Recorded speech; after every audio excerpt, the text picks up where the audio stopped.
Resolution کے بارے میں بات کروں گا تو حکومت ناراض ہوتا ہے. تو میں نے چونکہ بیلنس رہنا ہے، ہاؤس چلانا ہے، تو اس لیے میں وہ باتیں کروں گا جو ہمارے اور آپ کے فائدے میں ہو اور ہم جہاں مشکلات ہوں اس کو حل کر سکیں. سب سے پہلے میں آپ کی خدمت میں عرض کروں کہ جو فائنانس بل ہوتا ہے وہ آپ سب کو معلوم ہے کہ لوور ہاؤس کی اس کی اتھارٹی ہوتی ہے اپروونگ. ہمارے پاس کمیٹی میں آتا ہے انڈر آرٹیکل 73 جس کو ہم دیکھتے ہیں ریکمنڈیشنز دے سکتے ہیں. کوئی بھی اس میں وہ بائنڈنگ نیشنل اسمبلی نہیں ہے کہ کتنے ریکمنڈیشنز وہ اس سے لے یا نہ لے، لیکن کئی اچھی چیزیں ہوتی ہیں. منسٹر فائنانس جو کہ کمیٹی میں ہوتے ہیں اور سینٹ کے ارکان اس پہ زیادہ 13-14 دن لگاتے ہیں.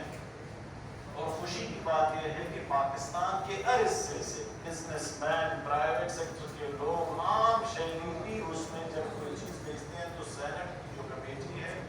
وہ سب کو کوشش کرتی ہے کہ سن لے ان کی بات اور وہیں پہ حکومت کے سامنے ان باتوں کو رکھے تاکہ وہ نیشنل اسمبلی میں ان کو پیش کر سکے.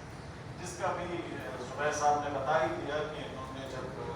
مجھے کہا، اے پی صاحب نے مجھے کہا، منصور صاحب نے، تو میں نے اسی وقت سینٹ کی اسٹینڈنگ کمیٹی کو یہ ہدایت دی کہ آپ مہربانی کر کے ان کو سنیں اور ہم اس کو سپورٹ بھی کریں گے. صرف اتنی گزارش ہے کہ انشاءاللہ میں آج اپنی اسلام آباد جب پہنچوں گا تو میں اپنے 2 کمیٹیوں کو کہوں گا کہ وہ آپ لوگوں کے ساتھ رابطہ کر کے ایک میٹنگ ہم ادھر آپ کے چیمبر میں کرائیں گے، کامرس اینڈ ٹریڈ کا، ایک انڈسٹریز کی کمیٹی کا اور ایک فائنانس کی کمیٹی کا، تاکہ اس پہ گورنمنٹ کا پوائنٹ آف ویو بھی سامنے آ جائے. وہ آ جائیں آپ کے ہاں، ملیں، بیٹھیں اور بزنس کمیونٹی کی باتیں سنیں. سامنے ہمارے ایگزیکٹو بھی بیٹھی ہو، وہ بھی اپنے جواب دے. جو حل ہونے والے مسئلے ہیں وہ یہیں پہ دے حل کر دیں،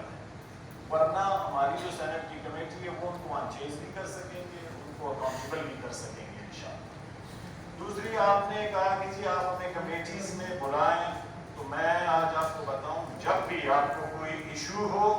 آپ ہمیں ایک